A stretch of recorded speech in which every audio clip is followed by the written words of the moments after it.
सभी का स्वागत है let's talk with Mamta Surana show में। जैसा कि आप सब जानते हैं कि अपने हर एपिसोड में हम किसी ऐसी ग्रेट पर्सनालिटी को लेके आते हैं जिन्होंने अपने ज्ञान के जरिए या अपने कार्यों के जरिए ऐसा कोई काम किया है जो विश्व के लिए अनुकरणीय हो जाता है। तो आज जो हमारे बीच में हमारे मेहमान आए हैं उनका नाम है श्री मुकेश जी वर्धन। वैसे तो वो कोई परिचय का मोहताज नहीं है, लेकिन फिर भी मैं उनके बारे में छोटी सी जानकारी आपको दे दूं। कई संस्थाओं से मुकेश भाई जुड़े हुए हैं। भारतीय विकास परिषद मुंबई, भीममाल जैन संघ मुंबई, मानव मंदिर ट्रस्ट मुंबई आदि अनेक सामाजिक और धार्मिक संस्थाओं से जुड़कर उच्च पदों पर आप विराजित होकर विश्व के सर्वांगीण विकास के लिए आपने कार्य किए हैं। बचपन से सेवाभावी व धार्मिक प्रकृति के रहे हैं। वैसे देखा जाए तो जब पूरे भारत भर में क्वारंटाइन सेंटर की किसी ने कल्पना भी नहीं की थी, ये जो हमारा क्वारंटाइन का मुश्किल समय आया है, जब किसी ने सोचा भी नहीं था कि कोई ऐसा सेंटर बनाया जा सकता है, क्योंकि अस्पतालों में इतनी ज्यादा भीड़ थी, लोगों को जगह नहीं मिल रही थी, डॉक्टर की सुविधाएं नहीं मिल रही थी। तब ऐसी एक ग्रेट पर्सनालिटी मुकेश भाई के दिमाग में ये चल रहा था कि क्यों ना कोई ऐसा सेंटर बनाया जाए जिसके बारे में उस समय तो बहुत कम लोगों को मालूम था। और भीममाल जैन संघ के तत्वाधान में इन्होंने अपनी अगुवाई में, अपनी लीडरशिप में एक क्वारंटाइन सेंटर का इन्होंने निर्माण किया, जो कि ठाकुर द्वार के क्षेत्रपाल भवन में इन्होंने बहुत ही सुंदर सारी सुविधाओं से सुसज्जित इस प्रकार का सेंटर बनाया। तो ये जो काम है उसके साथ साथ आपने तो किया ही किया, लेकिन और भी बहुत सारे लोगों को आपसे, आपके मार्गदर्शन से और भी प्रेरणा मिली और कई और शहरों में भी इसी तरह के कोरोना के सेंटर बनाए जाने लगे। मैं आपको बता दूं कि पिछले 6 महीनों से लगातार आप इस दिशा में इतना काम कर रहे हैं कि लगभग 12,000 से ज्यादा लोग जो मरीज होते, पेशेंट होते हैं और उनके जो रिश्तेदार, परिवार, उनको अटेंड करना, उनकी जरूरतों को पूरा करना, ये सब मुकेश भाई ने बखूबी निभाया है। सिर्फ इतना ही नहीं, कोरोना सेंटर तक की ही बात नहीं रही, वर्षी तप का पारना, जो इस मुश्किल समय में सारे लोगों के मन में एक ये द्वंद चल रहा था कि इक्षुरस की व्यवस्था कहाँ से हो सकेगी, हमारा तो इतना बड़ा ये तप है वर्षी तप का, उसकी किस तरह से पारने की व्यवस्था हम कर पाएंगे। लेकिन मुकेश भाई ने वो असंभव कार्य को भी पूरी निष्ठा से और पूरी सरलता से सबके लिए संभव कर दिया। ऐसा कई वर्षों में पहली बार हुआ कि जब हम भगवान महावीर जन्म कल्याणक अच्छी तरह से नहीं मना पाते, लेकिन वो बोलते ना कि जो जिद होती है, जो मन में एक बार ठान ली, तो वो मुकेश भाई ने ठान ली और इतनी सुंदर रथ यात्रा, जो कि मीलों मीलों लंबी रथ यात्रा, इन्होंने उसका आयोजन किया और सफलता पूर्वक किया। तो इस प्रकार जो बड़े बड़े इनकी जो सोच है, बहुत बड़ी बड़ी सोच, और उसको जो इस तरह से उन्होंने पूरा किया, ये बिरले लोग ही होते हैं। इसीलिए मुकेश भाई पूरे पूरे जन जन तक पहुंचे हुए हैं, सबके दिल में बसे हुए हैं। तो आइए ऐसे मुकेश भाई वर्धन का हम मुकेश भाई, आपका let's talk with Mamta Surana show में बहुत बहुत स्वागत है। नमस्कार। नमस्कार जी। हाँ जी। तो मुकेश भाई, आपने इतने अच्छे कार्य किए हैं और इतनी बड़ी सोच है आपकी, तो मैं जब आपके कार्यों की एक रूपरेखा देख रही थी, तो मुझे ये समझ नहीं आ रहा था कि मैं आपसे बातचीत कहाँ से चालू करूं। एक बहुत बड़ा वृक्ष होता है ना मुकेश भाई, जो खूब गहरी जड़ होती है और खूब मजबूत होता है, जिसमें फल लगते हैं, फूल लगते हैं, और जो छाया भी बहुत ज्यादा देता है।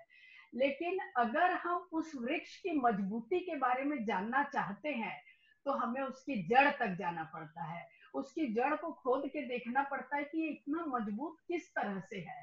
तो बस वैसे ही मैं चाहती हूँ कि आप जो इतनी मजबूती वाले शख्स हैं, जो आपने इतने बड़े बड़े काम किए हैं, तो ये आप ली कहाँ से प्रेरणा मिली, और इसके लिए मुझे आपके बचपन तक जाना पड़ेगा। तो प्लीज आप मुझे बताइए कि आपके माता पिता के बारे में, आपके थोड़ा परिवार के बारे में, और आपके बचपन के बारे में आइए हम आपसे थोड़ी सी चर्चा करना चाहते हैं। आप बताइए प्लीज। ममता जी, राजस्थान में भीनमाल करके कस्बा है। हाँ जी। और उसका नाम लगभग सभी लोगों ने सुना होगा। हाँ। वहाँ के लोग बहुत ही रामवीर गिने जाते हैं, भीनमाल के लोग। हाँ। और उसे भीनमाल मिनी मुंबई भी कहा जाता है। हाँ जी। तो मेरा जो जन्म है, मेरे पिताजी का नाम देवी चंद जी वर्धन, हाँ जी। मेरी माता जी का नाम सीता देवी वर्धन। हाँ जी। और बचपन से मेरे परिवार में काफी धर्म था।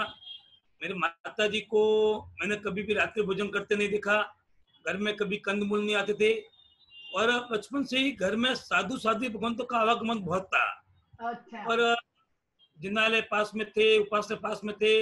माता जी पिताजी के साथ में धार्मिक आयोजन में जाना होता था। हाँ। बचपन से माता पिता के आशीर्वाद से वो संस्कार परिवार में थे। और वो संस्कार मेरे वडील बुजुर्गों के माध्यम से मेरे तक पहुंचे।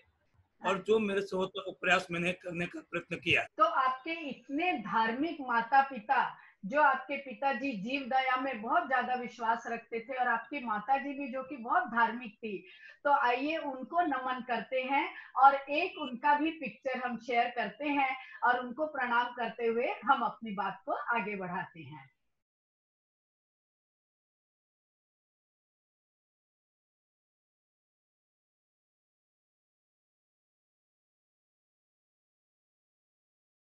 लेकिन आप पढ़ाई में भी उतने ही तेज थे। मुझे मालूम है कि 1994 में जब आप विद्यार्थी थे, स्कूल में थे, तो आपको बेस्ट स्टूडेंट ऑफ ईयर का भी अवार्ड मिला था। और आपने उस समय इतनी एक्टिविटी की, इतनी समाज सेवा, मानव सेवा, कि आपको एक साल में 13 मेडल मिले थे। ये कोई बहुत आसान चीज नहीं है। तो आप इतने मेधावी छात्र थे, तो उस बारे में बताइए कि आप उतने ही शैतान भी थे, कि आप बहुत पढ़ाकू टाइप के व्यक्ति थे। इससे मैं बहुत पढ़ाकू तो नहीं था, हाँ क्योंकि जी। मुझे दूसरी एक्टिविटी में बहुत ही रुचि थी पहले से। ओके। स्पेशली स्पोर्ट्स में और सेवा कार्य में। हाँ मैं जी। बचपन से ऐसा तो आरएसएस की शाखा में भी जाता था, स्वयं सेवक भी था। तो बचपन में समाज सेवा और धर्म दोनों के संस्कार साथ में पड़े। कोई भी जो एक्टिविटी होती थी स्कूल के समय में या कॉलेज के समय में, मैं उसमें पार्ट लेता था। कॉलेज में भी काफी जो एक्टिविटी, स्पेशली जो सेवा के प्रकल्प होते थे, हाँ उसमें जी। मेरी रुचि थी। हाँ जी। और मैंने राजस्थान से ही जो वहाँ अजमेर यूनिवर्सिटी के अंडर में जीके गोवानी कॉलेज है, हाँ। वैसे मैंने ग्रेजुएशन किया। हम्म। और जो मैं आपने कहा 1994 मुझे भी याद है, वो साल में कभी नहीं भूल सकता। हाँ जी। एक साथ में जो कॉलेज में मुझे 13 मेडल मिले, तो बहुत सारे अलग अलग एक्टिविटीज। टेबल टेनिस में था, और हाँ। शायद एक दूसरा स्पोर्ट्स मुझे पूरा याद नहीं है, बट स्पोर्ट्स में 2-3 थे। उसके अलावा जो मोनो एक्टिंग होता है उसमें था। फिर स्पीच में था। एक वहाँ एक आंसू भाषण प्रतिक्रिया होती थी, जिसमें हाँ जी। आपको तात्कालिक तीन भाषण। मिनट, हाँ, जिसमें 2 या 3 मिनट पहले आपको टॉपिक दिया जाता था। हाँ जी। और उसमें मैं बहुत ही अच्छा वक्ता था। अच्छा। मैंने मेरी लाइफ में मैंने मेरी जिंदगी में कभी भी पढ़ कर के भाषण नहीं दिया। हाँ जी। मैं 14 वर्ष की उम्र में अटल बिहारी वाजपेयी के साथ में मंच शेयर किया था। और अच्छा। तब से मैंने कभी पीछे मुड़कर नहीं देखा। उसमें मुझे याद है अटल बिहारी वाजपेयी की सभा थी जालोर में, जो हमारा डिस्ट्रिक्ट हेडक्वार्टर हुआ करता है। और लगभग 1 लाख की पब्लिक होगी। कोई मेरी तैयारी भी नहीं थी। कोई ऐसा संयोग बना अच्छा कि वहां पर हर विधानसभा से एक वक्ता देते थे। मेरे क्षेत्र से कोई वक्ता था, वो नहीं पहुंच पाए थे हाँ और जी। मेरा नाम का और मुझे हाँ। स्पीच देने का चांस मिला। अरे उसके वाह! बाद कृपा से कभी पीछे मुड़कर नहीं देखा। बहुत सुंदर। जब आप इतना ज्यादा स्कूल के समय में, कॉलेज के समय में आप इतने ब्रिलियंट थे, लेकिन आप में धार्मिकता की भावना भी उतनी ही ज्यादा थी। मुझे याद है कि मैंने कहीं पढ़ा था कि 1990 में जब भीनमाल शहर में बहुत जबरदस्त बाढ़ आई थी, और उस समय तो आप विद्यार्थी थे, आपको इतनी समाज सेवा की समझ नहीं थी, लेकिन फिर भी आपने पूरे तन मन धन से उस समय पूरे भीनमाल में जो बाढ़ का प्रकोप आया था, उसमें आपने अपना पूरा सर्वस्व लगा दिया था। तो क्या आपको तभी से समझ आ गई थी कि कैसे समाज सेवा की जाती है और किस तरह से एक्टिव रह करके आपने कार्य किया था? मेरे परिवार के संस्कार थे। हाँ जी। हमारे गांव में गौशाला चलती है। मेरे हम्म। दादाजी मानद चंदी वर्धन हाँ उस जी। गौशाला के 14 साल तक अध्यक्ष रहे। अच्छा। उसके बाद अच्छा। मेरे पिताजी कई वर्षों तक उस गौशाला में ट्रस्टी रहे, उपाध्यक्ष रहे। हाँ तो जी। बचपन से मैं जब मेरे घर में छोटा था ना, हम्म। मेरे घर में 15-20 कुत्ते हुआ करते थे। मेरे अच्छा। दादाजी, मेरे माताजी, पिताजी, पूरे मोहल्ले के जितने कुत्ते होते थे उनको मेरे घर में खाना खिलाना मेरे बचपन से दिखा है। तो अरे। संस्कार बच्चों में मतलब हम लोग एक एक बच्चे हमारे साथ में 10-10 कुत्ते के पिल्लों के साथ में खेला करते थे हम लोग। तो ये बचपन से वो संस्कार एक पशु पक्षियों के प्रति और मानव सेवा के प्रति वो संस्कार आए। तो करेक्ट। मुझे याद है जब 1990 में हाँ जी। हमारे गांव में बहुत जबरदस्त बाढ़ आई थी। हाँ। उस समय वो इतनी भयानक बाढ़ थी, मैं बताऊं कि हमारे रास्ता में एक हमारे गांव के बाजू में गांव था। हम्म। उस एक ही गांव में एक पेड़ पर बचने के लिए 32 लोग बैठ गए। वो ओहो। पूरा पेड़ गिर गया और 32 के 32 लोग उसमें बह गए। इतनी अरे। भयंकर बाढ़ थी, कल्पना नहीं कर सकते। मैं छोटा बालक था, बहुत ही कम उम्र थी, हाँ जी। किंतु जब मालूम पड़ा कि हमारे गांव के रेलवे स्टेशन के बाहर 2-3 ट्रेनें फंस गई है हाँ जी। और हाँ उस जी। उस ट्रेनों को गांव वालों ने कहा कि भाई इन ट्रेन में बहुत ही यात्री फंस गई है। हाँ जी। रेलवे स्टेशन के उस साइड में भी भयंकर नदी थी, इस साइड में भयंकर नदी थी। हम्म। 3-3 दिन तक वो ट्रेन फंसी रही।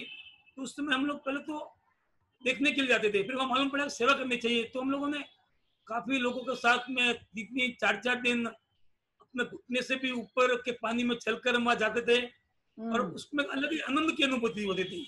ओहो। और वो आनंद इतना अच्छा लगा ना कि हाँ। उस आनंद को भविष्य में अपने दिल में संजो कर आज जो पहुंचे हैं, हाँ जी। उसका मूल जो है वो बचपन के जो संस्कार थे, वो बचपन करेक्ट। का जो आनंद था, हाँ वो जी। उस कारण यहाँ पहुंचे हैं। करेक्ट, इसीलिए मैं बोली कि पेड़ की जड़ को खोद के देखना पड़ेगा कि पेड़ की जड़ कहाँ से आई है और वो पेड़ इतना मजबूत क्यों बना है।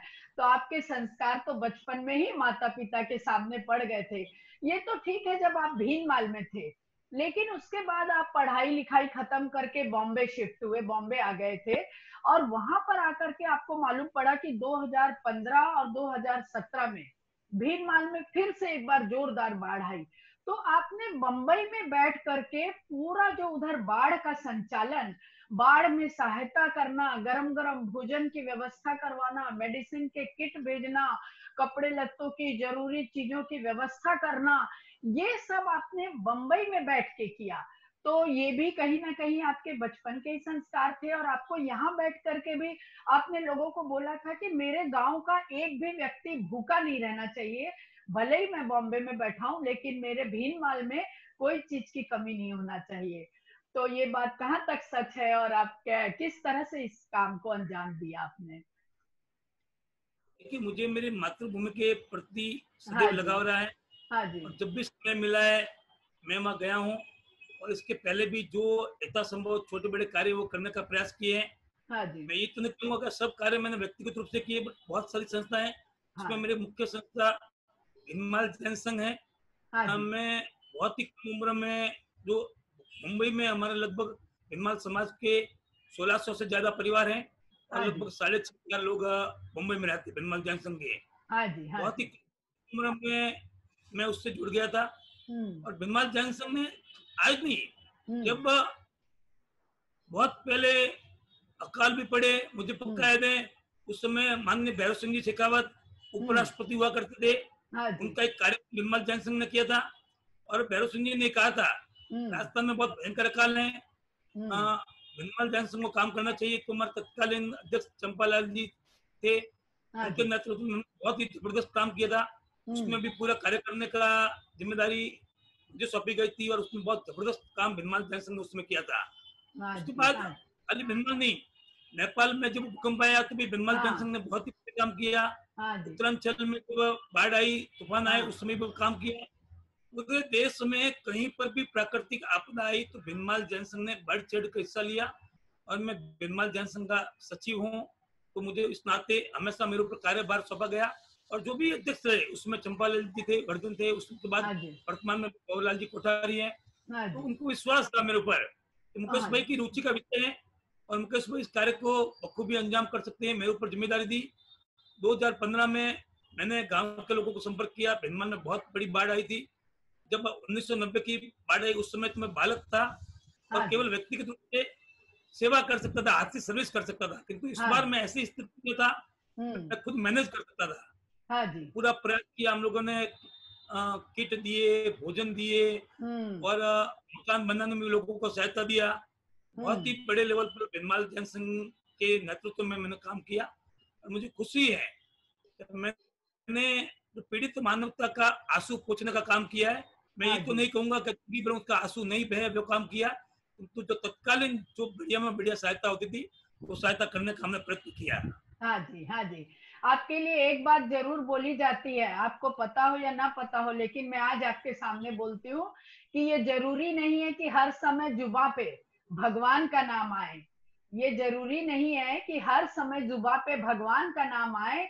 वो लम्हा भी भक्ति का होता है जब इंसान इंसान के काम आए, जब इंसान इंसान के काम आए। और आप वही व्यक्ति हैं कि जो न सिर्फ इंसान के बल्कि पशु पक्षियों का भी उतना ही ध्यान रखते हैं।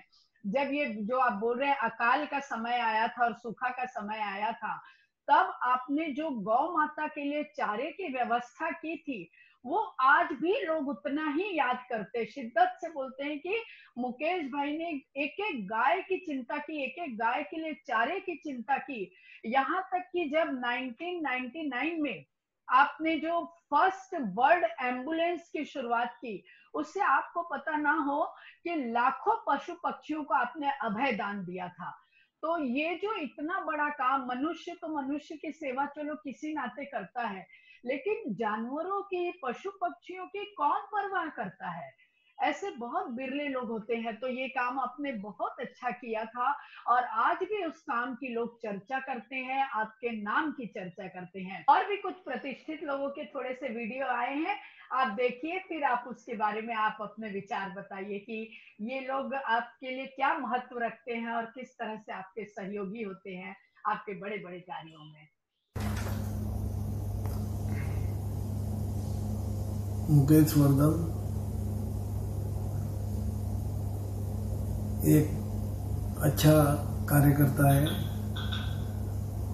और आप सबको मैं बताना चाहता हूँ कि जब से मैं सामाजिक सेवा के कार्य में जुड़ा, उसके कम से कम 12 साल पहले से मुकेश वर्धन कार्य कर रहा था। ये सचमुच ही एक वर्धन परिवार के लिए सौभाग्य है कि तीसरा व्यक्ति,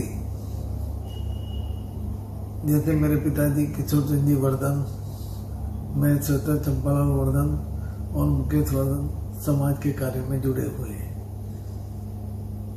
जब से मैं बहुत सी संस्थाओं में जुड़ा, मेरे साथ में उन्होंने कंधे से कंधे मिलाकर काम किया और जो भी सेवा का कार्य था उन्होंने बहुत ही भली बातें किया। चाहे अकाल हो, बाढ़ पीड़ितों की मदद हो या फिर कोई भी शताब्दी में गुरु की रैली निकालनी हो, अहिंसा रैली भारत जैन महामंडल के, ऐसे कितने ही कार्य करते गए और उनमें बहुत सी विशेषता है। कोई भी काम हाथ में लेते हैं तो उसको पूरी निष्ठा और तन मन से करते हैं काम। कभी भी कोई भी काम का उनको रात को भी अगर फोन करो तो ना नहीं है, हाँ हो जाएगा। एक इतना आत्मविश्वास वाला व्यक्ति है कि उसने समाज के लिए अपना जीवन ही लगा दिया है। चाहे गौशाला का काम हो कि कुछ भी हो, कोई भी व्यक्ति उसके लिए अगर कभी भी फोन किया तो उसके दिल में मना नहीं है। और आज के जो कोविड के काल में उसने जो काम किया है उसकी जितनी भी अनुमोदना की जाए बहुत ही कम है। 24 घंटे वो इसी कार्य में लगा हुआ है। उसको वहाँ एडमिशन कराओ, उसका टेम्परेचर बढ़ गया है,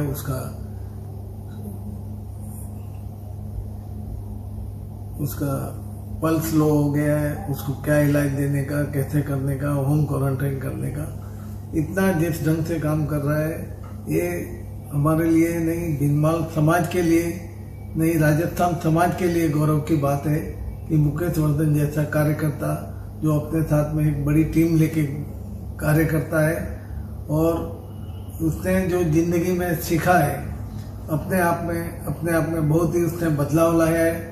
और एक परिपक्वता, मैं कहूँगा कि जैसन से वो सोना जब मिट्टी के अंदर दबा रहता है और समय के साथ में उसको जब अपन प्रोसेस करते हैं तो आज वो चमक उसकी आज दिख रही है लोगों को। मुझे तो आज से कम 20 साल पहले उसकी चमक दिखी थी और वो पिकअप किया था। इसके लिए मैं फिर से एक बार उनको बहुत ही प्रशंसा करता हूँ। उन्होंने जो कोविड काम में काम किया है उसके लिए सचमुच ही अभिनंदन के पात्र हैं। मैं उनकी लंबी आयु की कामना करता हूँ और आगे भी समाज के लिए इसी तरह कार्य करते रहें और यही मेरी शुभेच्छाओं के लिए। धन्यवाद। मुकेश जी वर्धन हमारे भीनमाल के रत्न है। उनका पूरा परिवार जीवदया होए, साधर्मिक की सेवा होए या साधु साध्वी जी का व्यावच होए, पूरा परिवार सदा तत्पर रहता है।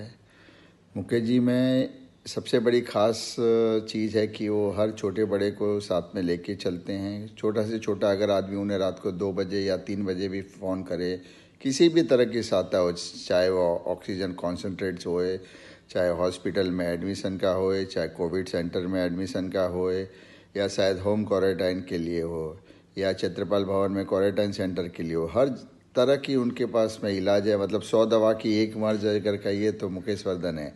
चाहे किसी को हॉस्पिटल के अंदर एडमिट होना होए या साधर्मिक का क्वेश्चन होए या कोई भी किसी भी छोटी बड़ी सहायता की ज़रूरत है तो सदा तत्पर रहते हैं। हमारे भीनमाल के रत्न हैं। उन्होंने जो काम इस कोविड के समय में जो काम किया है वो काफ़ी सराहनीय है। उनकी जितनी भी तारीफ़ की जाए उतनी कम है और भगवान उनको लंबी आयुष्य दे और ऐसे ही जिन शासन और सब साधर्मिक की सेवा और सहायता करते रहे। मैं यही इच्छा करता हूँ। Thank you very much. Mukesh भाई मेरे काफ़ी नज़दीक के मेरे मित्र हैं। मैं करीब 18-20 साल से इनको जानता हूँ। धार्मिक प्रवृत्ति के अलावा सोशल में काफ़ी दिलचस्पी रखते हैं। समाज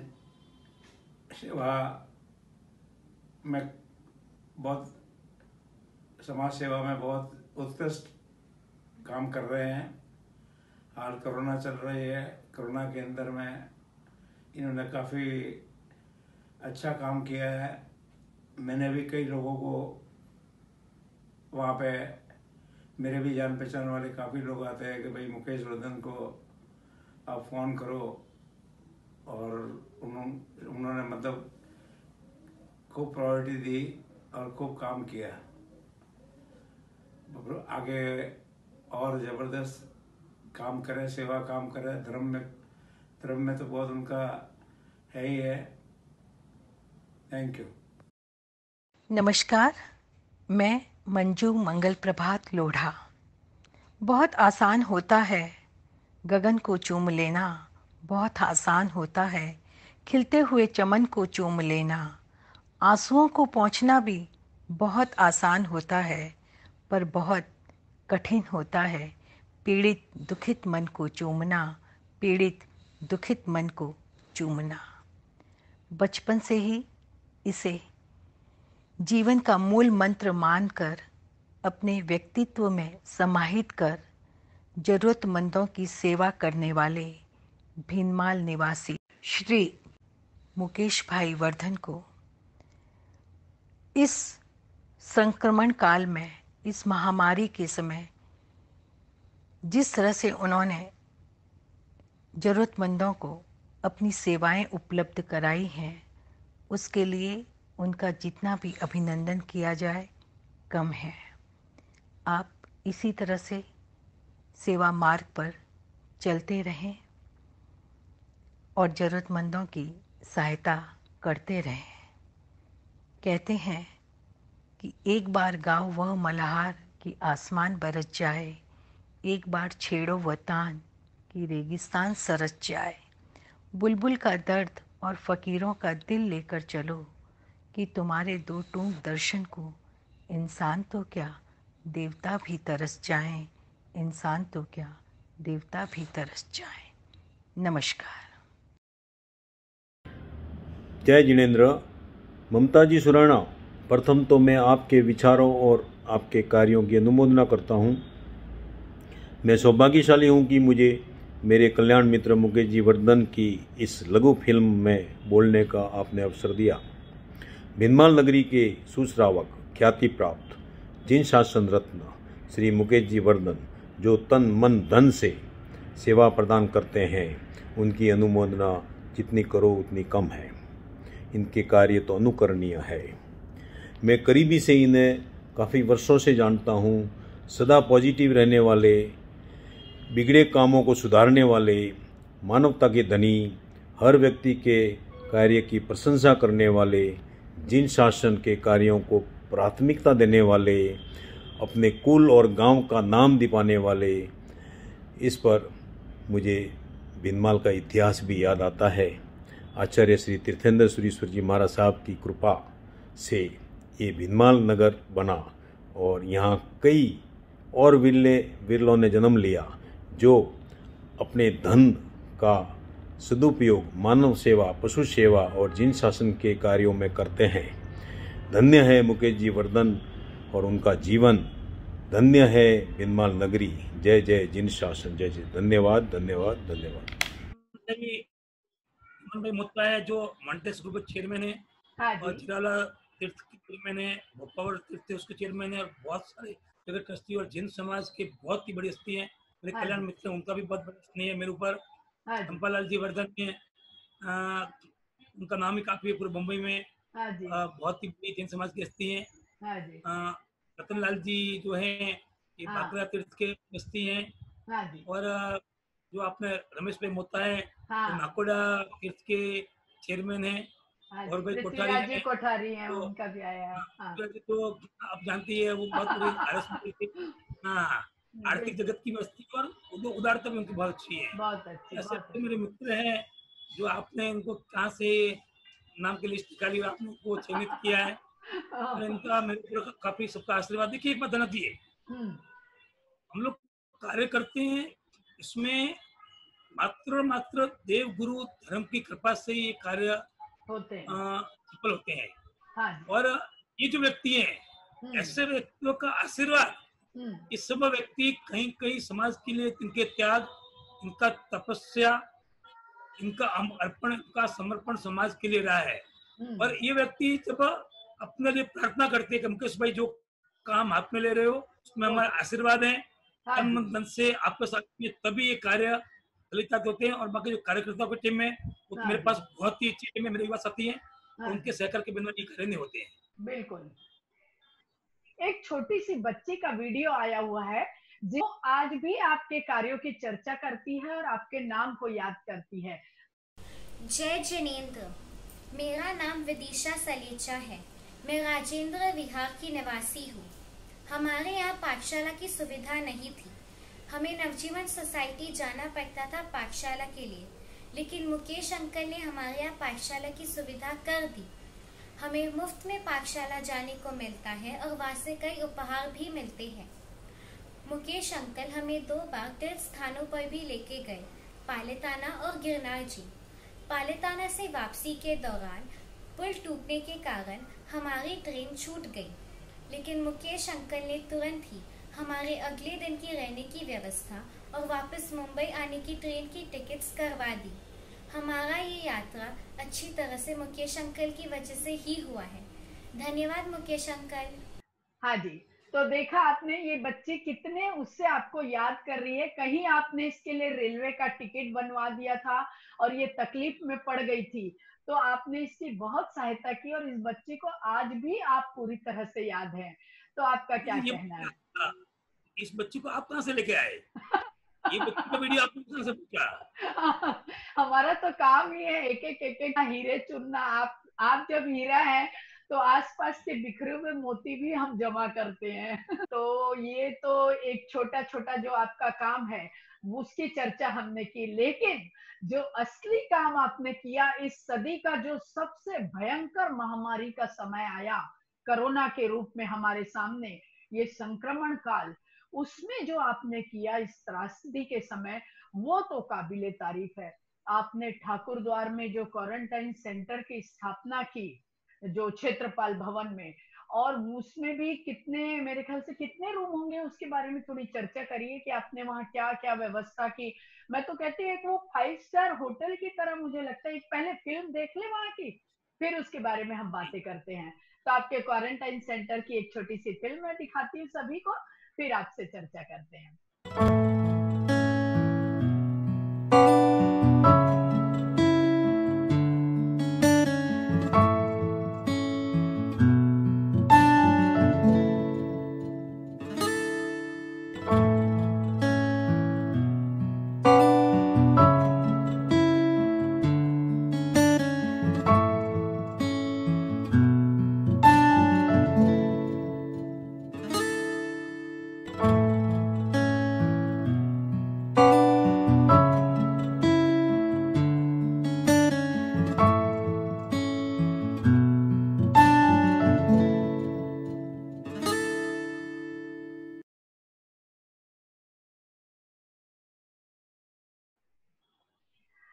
हाँ तो भाई साहब, ये देखा आपने फिल्म, बहुत सुंदर आपने क्वारंटाइन सेंटर बनाया, हर सुविधाओं से सुसज्जित। तो कितने कमरे होंगे इसमें और कैसे आपको ये कल्पना आई, कैसे आइडिया आया, जबकि विश्व में कहीं भी क्वारंटाइन सेंटर बनाने का किसी ने सोचा भी नहीं, तो ये आपने कैसे सोचा? देखिए, जब अप्रैल में हाँ जी, भारत में ये महामारी का असर बहुत ही कम था, हाँ उस समय ऐसा लगा, हाँ जी, घटना तो ऐसे बनी हाँ जी, कि एक मेरे पहचान वाले व्यक्ति को कोरोना हो गया, कोविड हो गया, हाँ उसको बीएमसी तक लेके गए, हाँ जी, और उस व्यक्ति को मेरे पास फोन आया कि मुकेश भाई, जो बीएमसी सेंटर में लेकर गए हैं वहां पर खाने पीने की बिल्कुल व्यवस्था उचित नहीं है, मैं प्योर जैन हूँ, 24 आवर करता हूँ, ये कैसे भी करके नरक से आप निकाल लीजिए। यहाँ पर रात्रि भोजन होता है, 24 आवर नहीं हो पाता है। मुझे मन में ये शंका हुई कि भविष्य में काफी लोग ऐसे सीनियर लोग या ऐसे लोग जो आलू प्याज नहीं खाते, ऐसे लोग जो पीड़ित होंगे, उनके लिए कोई व्यवस्था करें तो उनको भविष्य में तकलीफ नहीं आवे। बिल्कुल, तब से मन में विचार आया और मैंने जगह ढूंढने का प्रयत्न किया। और सर्वप्रथम मैंने हमारे भिनमाल जन संघ के जो चेयरमैन है भौर भाई कुठारी, जो हमारे समाज के बहुत ही बड़े दानवीर हैं, और हमेशा कोई भी आयोजन हुए उनका मुझे बहुत अच्छा सपोर्ट रहता है। उनसे मैंने बात किया, उन्होंने कहा मुकेश भाई बहुत ही अच्छा कार्य है, आप जितना संभाल सकते हैं उतना काम कीजिए, बाकी पूरा अपना समाज का सपोर्ट आपको रहेगा। फिर मैंने जगह ढूंढते ढूंढते मुझे मेरे मित्र ने क्षेत्रपाल अतिथि भवन है वहाँ कॉन्टेक्ट करवाया, बिल्डिंग देखी, बहुत ही अच्छी लगी, पसंद आई। हमने वहाँ 30 बेड से शुरू किया, किंतु आप तजुब करेंगे 30 बेड बहुत ही जल्दी भर गए। और मई में, जून में वो बीमारी चरम में थी, हमारे बेड कम पड़ने लगे, हमने उसका एक्सपेंशन किया और वर्तमान में हमारे पास में वहाँ पर 75 बेड की व्यवस्था है। शुरुआत में हमने इसको नेगेटिव क्वारंटाइन से शुरू किया था, बाद में इसको पॉजिटिव में कन्वर्ट कर दिया, और हमारे पास में हमारे डॉक्टर वगैरह सब कंप्लीट व्यवस्था है। और मैं ये कहूँ ये पूरा भारत का पहला ऐसा सेंटर था जो कोई पर्टिकुलर गांव या समाज के लिए नहीं था, सभी संघ, सभी समाज के लोगों का दरवाजा इसके लिए खुला था। हाँ जी। और हम भीनमाल जैन संघ की ओर से इसका आयोजन किया। हाँ जी। बाहर से कहीं से भी 1 रुपया भी इसका डोनेशन नहीं लिया। पूरी व्यवस्था भीनमाल जैन संघ के नेतृत्व में की। और इस सेंटर को देख करके मुझे देश भर से फोन आए। हैदराबाद, जलगांव, बेंगलोर, पुणे, सूरत, अहमदाबाद, बॉम्बे के कई सेंटर। और जो मेरे से बन सका उनको मैंने बताया कैसे खोलना चाहिए। मेरी डॉक्टर की टीम ने उनको समझाया और कन्विंस करके लगभग देश भर में 9 से 10 सेंटर हमारे प्रयासों से खुले हैं। मेहनत तो उनकी है, मैं प्रेरणा सब भी उनकी करूंगा। हमने उनको सहयोग किया और उन्होंने पुरुषार्थ किया। हाँ जी। और वो सेंटर आज भी कई सेंटर सुचारू रूप से चल रहे हैं। बहुत अच्छा। ये पूरे भीनमाल जैन संघ के लिए मैं एक बात पूछना चाहती हूँ कि भीनमाल में ऐसा क्या है जिसे खा करके वहां के इतने भामाशाह पैदा होते हैं? जिसको देखो जो भीनमाल से है वो एक भामाशाह है। पूरा दोनों हाथ से अपनी तिजोरी खोल करके तन मन और धन से हर तरह से भीनमाल, जब भी देश में ऐसी कोई आपदा आई है, विपदा आई है, तो भीनमाल जैन संघ, भीनमाल के लोग बिल्कुल भामाशाह की तरह आगे आए हैं। और उसमें से एक भामाशाह आप भी है और 1-2 भामाशाह का मैंने और भी इंटरव्यू लिया हुआ है। लेकिन मैं देखती हूँ कि जो भी भीनमाल से कनेक्टेड है वो पता नहीं क्या खा के वहां से वो निकला है और बंबई का रास्ता पकड़ा है और दिन दुनी रात चौगुनी प्रगति किया। लेकिन दोनों हाथ से उन्होंने विश्व के लिए, जन के लिए, जनमानस के लिए सेवा के रूप में भरपूर लुटाया है, भरपूर लुटाया है। तो मैं भीनमाल के लिए एक छोटी सी चीज बोलना चाहूंगी कि न नाप के किया है, न तौल के किया है, न नाप के किया है, न तौल के किया है। और भीनमाल वालों ने जो भी काम किया है दिल खोल के किया है, दिल खोल के किया है। तो आप लोग अब आप इसका थोड़ा राज बताइए कि भीनमाल के लोग ऐसे कैसे हो सकते हैं? भीनमाल के शब्दों में ही, नाम में माल जुड़ा हुआ है। और भीनमाल के जो प्राचीन नाम थे, श्रीमाल, आलमाल, भीनमाल, ये प्राचीन भीनमाल के नाम थे। अच्छा। हर नाम में माल जुड़ा हुआ है। तो माल होना की बात नहीं है। माल टिकता कब है? जब आपके अंदर धर्म की भावना, दान की भावना हो है। और भीनमाल के लोग सदियों से दान के लिए हमेशा आतुर रहे। आप बंबई से भीनमाल जाइए, रास्ते में जितने भी तीर्थ आपको मिलेंगे, जितनी भी धर्मशाला मिलेंगी, उस सब धर्मशालाओं पर भीनमाल वालों के नाम अंकित मिलेंगे। हमारे पूर्वजों ने जहाँ भी कोई नया तीर्थ बना, धर्मशाला बनी, हॉस्पिटल बना, दान देने में कभी पीछे नहीं रहे। आप कोई भी प्रदेश के कोई भी तीर्थ में जाइए, शायद ही कोई तीर्थ ऐसा होगा जहाँ भीनमाल वालों का नाम नहीं होगा। और इसके मूल में भीनमाल एक धर्म नगरी रहा है। हमारे ऊपर गुरु धर्म की बहुत कृपा रही। राजेंद्र सूरी महाराज साहब, उनकी बहुत ही विशेष कृपा हमारे भीनमाल में रही। और भीनमाल की खासियत है, कोई भी समुदाय, कोई भी संप्रदाय के धर्म गुरु आवे, भीनमाल वाले कभी खाली हाथ नहीं भेजते। उनको सम्मान जो देते हैं उसकी आप कल्पना नहीं कर सकते। भीनमाल के बारे में एक इतिहास कहा जाता है। भीनमाल में उस समय कोई भी व्यक्ति यदि नया गांव में आता था, उस व्यक्ति को हमारे गांव का हर व्यक्ति एक ईंट देता था और कुछ रुपए देते थे। उस ईंट से वो व्यक्ति अपने मकान का निर्माण कर सके और उस रुपए से वो व्यक्ति आते ही लखपति बन जाता था। आप भीनमाल के जो प्राचीन ग्रंथ उठाकर देख लीजिए, उसमें कहा गया है साधर्मिक भक्ति करनी हो तो भीनमाल के लोगों से सिखा कर कीजिए। बिल्कुल प्राचीन स्वरूप भीनमाल का था। हमने तो मात्र उसको संजोने का काम किया है। मैं तो बहुत ही छोटा सा व्यक्ति हूँ, छोटा सा कार्य करता हूँ। भामाशाह शब्द तो मेरे लिए उपयुक्त नहीं है, किंतु बहुत ही बड़े व्यक्ति भीनमाल में है जिन लोगों ने अपने पास। बट एक बात मैं कहूंगा, हमारे गांव में हर व्यक्ति ने यथाशक्ति और कई व्यक्तियों ने अपनी शक्ति से ऊपर यथासंभव प्रयास किया है। बिल्कुल बिल्कुल। मैं आज पिछले 25 वर्ष से इस सामाजिक कार्यों में देखता हूँ, किंतु हमारे कार्यों में लगभग कभी धन की कमी नहीं पड़ी। आपका कार्य अच्छा होना चाहिए, समाज वाले थैली खोलकर तैयार बैठे हैं। बिल्कुल बिल्कुल सही बात कही आपने। पूरा देश, पूरा विश्व भीनमाल वालों के लिए हमेशा ऋणी रहेगा। आपने जब भी जरूरत पड़ी, पूरा का पूरा आपका शहर, पूरा जालोर का जो पट्टी बोलते हैं, वो कि वो पूरी उमड़ पड़ती है सहायता के लिए, सेवा के लिए, परोपकार के लिए। तो ये भावना तो सही में संस्कार से आती है, और ये अपनी पीढ़ी दर पीढ़ी हम हैंड ओवर करते जाते हैं। आज जैसा आपका बेटा आपको देखेगा, वैसा वो सीखेगा, जैसे आपकी बेटी आपको देखेगी, वैसा वो सीखेगी।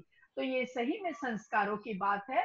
आपने बहुत अच्छी बात कही। मेरे मन में हमेशा भीनमाल के लिए एक प्रश्न रहता था, तो मैं सोची चलो आज एक छोटा भामाशाह आप जैसा बोल रहे हो, अगर वो भी आए तो उनसे तो पूछ ही सकते, बड़े बड़े भामाशाह नहीं बताएंगे, लेकिन आप तो बता ही दोगे।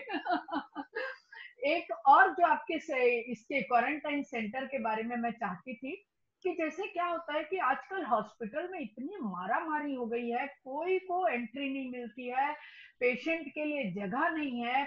और उस समय, ऐसे समय में आपने जो क्वारंटाइन सेंटर खोला है, एक तो फ्री है, कोई एक पैसे की जरूरत नहीं होती है, और दूसरा डॉक्टरों की भी पूरी सेवाएं आप देते हैं। तो क्या ऐसा कभी हुआ है कि किसी को जगह नहीं मिली है तो आपने कुछ और व्यवस्था, जैसे होम क्वारंटाइन बोलते हैं, तो ऐसी कोई व्यवस्था की है, और उनको क्या सुविधाएं आप देते हैं अगर कोई होम क्वारंटाइन होता है तो? देखिए, हमने कोरोना में सबसे शुरुआत में जो काम किया था, हाँ जी। अप्रैल मंथ के दिनों में, हाँ जो जी।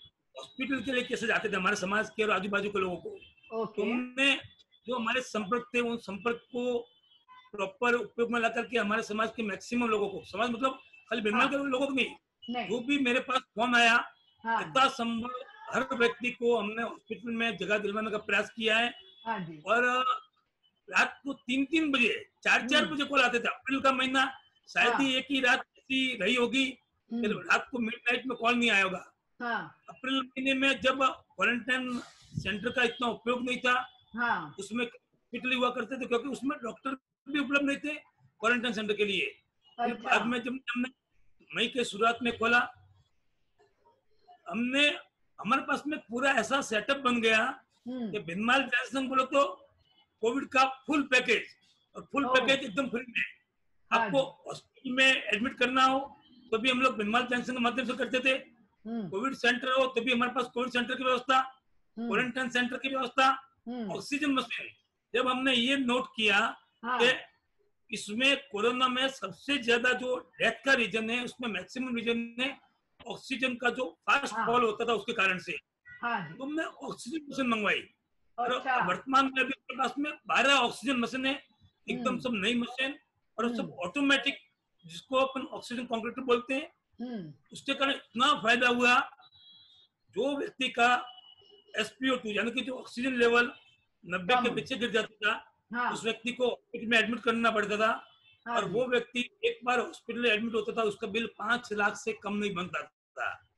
और ऐसे सैकड़ों व्यक्तियों को हमने ऑक्सीजन मशीन भिजवा करके उस व्यक्ति की जान बचाई है, बिना 1 रुपए का खर्चा किए हुए।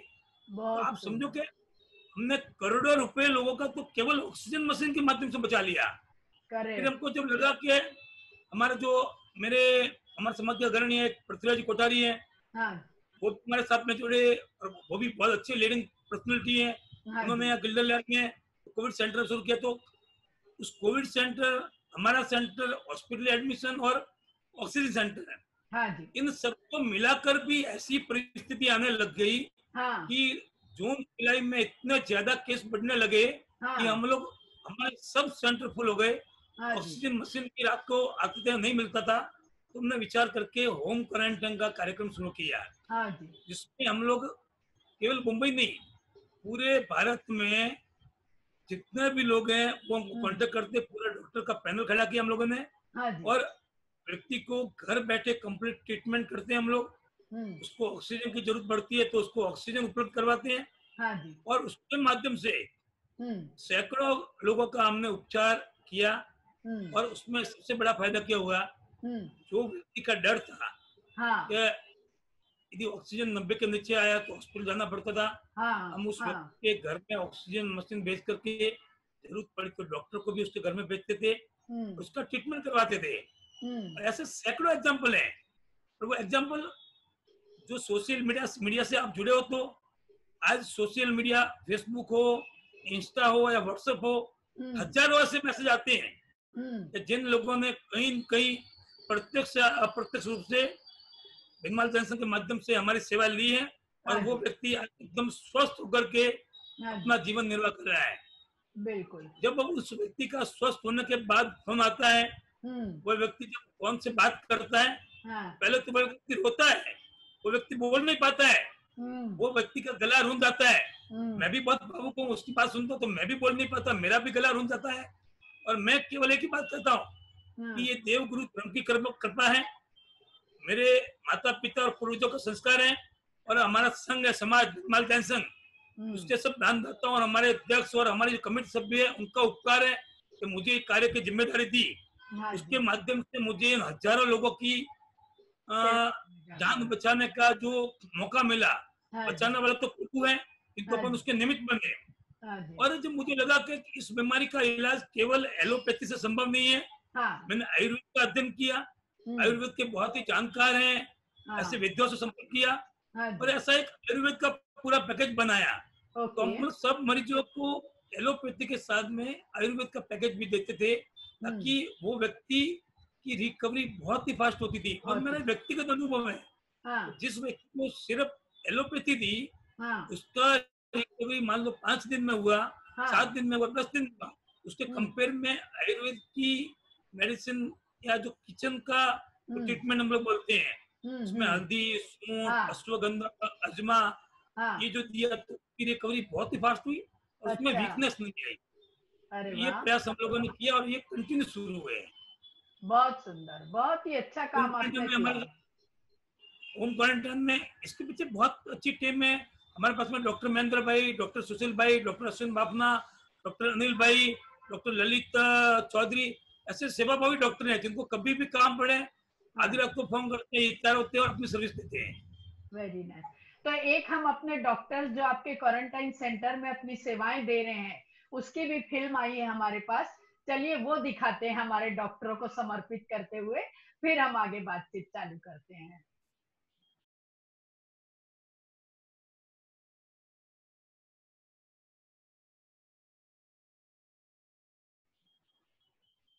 तो ये देखा कि डॉक्टर कितनी सेवा भावना से अपने मरीजों को देख रहे हैं क्वारंटाइन सेंटर में, अपनी जान की परवाह किए बिना। आज कौन व्यक्ति दूसरे को हाथ लगाता है जिसको अगर कोरोना हुआ है, लेकिन मैं धन्य मानती हूँ डॉक्टरों की टीम को, जिन्होंने इतनी मुस्तैदी से इस कठिन समय में लोगों की सेवा की, और फिर भी कई लोग उन्हें बुरा भला बोलने से चूकते नहीं है। तो ये बहुत ही खराब बात है। कभी भी मुझे कई लोग पूछते हैं कि मुकेश भाई आप समाज में काम करते हैं, कभी कोई आलोचना भी होती होगी, इससे भी होती होगी। ये चिंता करना अपना विषय नहीं है। करेक्ट। व्यक्ति के पास में जो है वो देने का प्रयास करेगा। मैं कभी कोई डॉक्टर को बुरा कहे, कोई संस्था को बुरा कहे, उससे कभी कोई खास प्रभावित नहीं होता। उसका आलोचना से सीखने को मिलता है। कोई व्यक्ति यदि डॉक्टर की आलोचना करे, संस्था की आलोचना करे, मान लो व्यक्तिगत आलोचना करे, जिस व्यक्ति की आलोचना में सच्चाई है, अपने को सीखना चाहिए और अपने को अपना कार्य में सुधार लाना चाहिए। और उस व्यक्ति की आलोचना में कोई दम नहीं है, उसे चिंता ही नहीं करना चाहिए। अभी भी मेरा मानना है समाज में अच्छे लोगों का प्रतिशत बहुत ज्यादा है। ऐसे डॉक्टरों की आलोचना करने वाला है, उसकी आलोचना करने वाला का प्रतिशत बहुत कम है। और वो व्यक्ति अपने परिवार वालों को भी नहीं छोड़ते। वो डॉक्टर की आलोचना नहीं करते, उनको खाना हजम नहीं होता उनका। करेक्ट है, आप सही बोल रहे हैं। डॉक्टर पैसे के लिए करते हैं, ये करते हैं। मैं बताऊं, मैं चैलेंज करूं किसी व्यक्ति को कि आप आइए, आपको 2 लाख रुपए देंगे, आप खाली 50 जो कोरोना के पेशेंट है उसके हाथ टच करके अपने घर पे आ जाइए। कितने लोग तैयार होंगे? बिल्कुल। एक डॉक्टर जो एक दिन का, हमारे जो आपने फिल्म बताई डॉक्टर महेंद्र भाई, रोज का 200 से 200 पेशेंट के पास व्यक्तिगत रूप से जाते हैं, उनको हाथ टच करते हैं, उनका इलाज करते हैं। आप पेशेंट को पूछना, वो बोलते हैं महेंद्र भाई ऐसे डॉक्टर है जो हाथ लगाते हैं, संगीत प्रेमी है, गीत सुनाते लोगों को, उनका जो पॉजिटिव ऊर्जा है वो मरीज को देते हैं, आपका ठीक हो जाता है। और पैसा तो कौन नहीं लेता, क्या आज के टाइम में जिन लोगों ने किराना की दुकान वालों ने अपना किराना का माल क्या कॉस्ट टू कॉस्ट बेचा क्या? मेडिकल वालों ने अपनी मेडिसिन क्या कॉस्ट टू कॉस्ट बेची है क्या? डॉक्टर बेचारे पैसा लेते हैं तो रीजनेबल है। बिल्कुल ठीक बात है, बिल्कुल ठीक बात है। ये बात आपने बहुत सही कही। आपके विचारों से बहुत लोग कहते हैं कि यदि आप मुकेश भाई से बात करोगे ना, खास तौर पे पेशेंट लोग बोलते हैं कि बात करने से ही, चाहे आप फोन पे ही मुकेश भाई से बात कर लो, आधी बीमारी तो वहीं गायब हो जाती, बोले उनसे बात करने में। और जिंदगी में उन्होंने किसी को ना बोलना सीखा ही नहीं है। तो मुकेश भाई वो व्यक्ति है जो बीमारी अपनी बातों से, अपने विचारों से, अपनी पॉजिटिविटी से भी खत्म कर देते हैं। मुकेश भाई, एक आपने और भी बहुत अच्छा काम किया है कि जो हमारे साधु संत हैं, जो मुनि महाराज हैं, उनकी भी आपने क्वारंटाइन की बहुत जयना पूर्वक व्यवस्था की, उनकी सेवाएं दी और उनको उनका जो वयावच्छ रूप से आपने व्यवस्था की। तो ये आपने किस तरह से किया और क्या हमारे मुनि महाराजों को इसकी जरूरत पड़ी और कितनी पड़ी? देखिए, काफी लोगों की चिंता थी कि कोरोना, एक व्यक्ति को कोरोना होता है, वो आदमी हॉस्पिटल में चला जाएगा, उसको कोई फर्क नहीं पड़ेगा। हमारे जैन साधु साधी का आचार आपको मालूम, उनके आचार अलग अलग होते हैं। वो हॉस्पिटल जाते हैं, उनका गोचरी रहता है, उनका गर्म पानी, उकला पानी चाहिए। और शुरुआत में जो तकलीफ थी, तो मेरे एक मित्र है, कल्याण मित्र हितेश भाई करके, हितेश में मोता बहुत ही समाज सेवी है, वो मेरे को कहते हैं मुकेश भाई साधु साधु जी के लिए करो। फिर हमारे भौर भाई कोठारी कहते थे। तो हमने शुरुआत में साधु साधु जी के लिए बिल्डिंग देखना शुरू किया जहाँ पर उनका स्थिरवास करें। फिर पृथ्वीराज कोठारी से बात हुई, तो जो गिल्डर लैंड में जो सेंटर बनाया बॉम्बे सेंटर पे, उसमें अपने साधु साधु जी के लिए अलग से व्यवस्था की। फिर बाद में हमारे क्षेत्रपाल भवन है, वहां पर साधु साधु जी के लिए अलग व्यवस्था की। और हमारी एक और संस्था है, साथी संस्था है संकित ग्रुप, के कार्यकर्ता है जो उदय वल्लभ सूर्य महाराज साहब है, उन्होंने भी प्रेरणा की और मलाड के वहां पर भी की। तुम 3-4 संस्थाओं ने मिलकर पूरे मुंबई में कोई भी साधु साध्वी जी को, भगवान न करे कोरोना न हो, किंतु यदि हो जावे तो उनके स्वास्थ्य के साथ में उनका आचार भी टिका रहे हैं। तो साधु साध्वी जी को जो उकाला पानी है, उनकी गोचरी है, वो प्रभु आज्ञा के अनुरूप है। और जो ठल्ले मात्र है, जिसको हम लोग अभी बोले कि भाई उनको टॉयलेट और यूरिन की जरूरत पड़ती है, वो साधु साध्वी जी के लिए एकदम अलग प्रकार की व्यवस्था होती है। उस व्यवस्था में भी किसी प्रकार की रुकावट नहीं आवे और प्रशासन को भी कोई तकलीफ नहीं हुए। तो इस ढंग की हमने व्यवस्था की। और बम्बई में देखिए, जब इतने जैन श्रावक श्राविका जो सैनिटाइजर यूज करते हैं, स्टीम भी लेते हैं, बहुत सारी सुविधा यूज करते हैं, उसके बाद हमें भी कोविड हो जाता है, तो आखिर साधु साध्वी भी गोचरी हमारे परिवार से बढ़ते हैं। सब लोग बिना मास्क के जाते हैं, उनके चरण स्पर्श का प्रयास करते हैं। तो स्वाभाविक चीज है, स्वाभाविक चीज है। साधु साध्वी जी को भी कोरोना हुआ, सब अकेला नहीं, इन सब लोगों ने मिलकर साधु साध्वी जी के लिए प्रयास किया। हमारे सेंटर में साधु साध्वी जी आए, हमने कभी साधु साध्वी जी को वहाँ क्वारंटाइन करने का प्रयास किया। हमारे पास पिछले दिनों एक संघ से फोन आया, एक साध्वी जी, छोटी उम्र के साध्वी जी थे, उनको कोविड हो गया। वहाँ के ट्रस्टियों की इच्छा थी कि भाई साध्वी जी को अच्छा उपचार मिले, आप यहाँ पर इनको सेंटर में एडमिट कीजिए। हमने इमीडिएट वहां डॉक्टर भेजा। साध्वी जी, आप देखिए, कल्पना कीजिए आप इनके जीवन की, 17 वर्ष के साध्वी जी भगवान, कोरोना हुआ, जानलेवा बीमारी, फिर भी वो साध्वी जी कह रहे हैं मुकेश भाई मेरा आचार सचवाए, ऐसी व्यवस्था मुझे करनी है और मेरी इच्छा सेंटर में आना की नहीं है, मेरे उपाश्रय में ऐसी व्यवस्था हो सकती है, थोड़ी बहुत तकलीफ चलेगा, बट क्या मैं यहीं पर रहकर व्यवस्था करूंगा। मैंने साध्वी, आपकी जैसी इच्छा वैसी व्यवस्था होगी। और उनको बिल्कुल वास्तविक रूप से हमारे डॉक्टर ने गाइडेंस देकर के 2-3 डॉक्टर ने सहयोग भी किया इसमें, और उनको वहीं पर उपचार उनका हुआ और बिल्कुल स्वस्थ हो गए। उस सेंटर में 4-5 साध्वी जी वहां पर बिल्कुल स्वस्थ हो गए। वो साध्वी जी इतनी दुआ दे रहे हैं, इतनी आशीर्वाद दे रहे हैं, मैं समझता हूँ ये कहीं की मेरे पूर्वजों का मेरे ऊपर उपकार है कि मुझे ये ऐसा पुण्य का कार्य करने का मौका मिल रहा है। हमारे सेंटर में भी जो टिको सेंटर है, वहां भी साध्वी जी आए। तो हमारे सेंटर का सबसे नजदीक मेरा घर है, जो हमारा ये टिको सेंटर है वो। तो साध्वी जी भगवान आए, मैंने मेरी श्राविका सीमा बहन उसको बोला, देखो ये अपने को मौका मिला है, इस कोरोना में साधु जी भगवान अपने घर पे गोचरी वाड़ने नहीं आएंगे, किंतु अपने को गोल्डन चांस मिला है और ये भी पुण्य है। हाँ जी, कोरोना खराब चीज है, खतरनाक चीज है। खराब चीज में भी अपनों को अच्छी बात ढूंढ लेने का।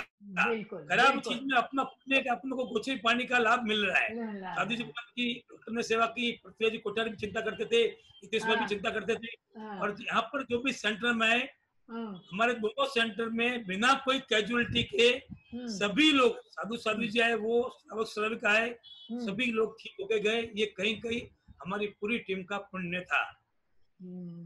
ये तो बात सही है। ये पुण्य बहुत प्रबल होता है, तभी ये सब काम हो पाते हैं। एक जो अपने क्वारंटाइन सेंटर में जो एडमिट थे, जिनका नाम अक्षय मणियार है, बालकेश्वर से हैं, उन्होंने एक छोटा सा वीडियो भेजा है आपके लिए। आइए पहले वो देख लेते हैं कि वो किस तरह से आपको धन्यवाद कर रहे हैं जब वो सेंटर में एडमिट थे और जब वो अच्छे होके गए। तो देखिए कैसा उन्होंने वीडियो भेजा है। जय जिनेंद्र। भिनमाल का तो कहना ही कुछ अलग है। क्या बात है भिनमाल की।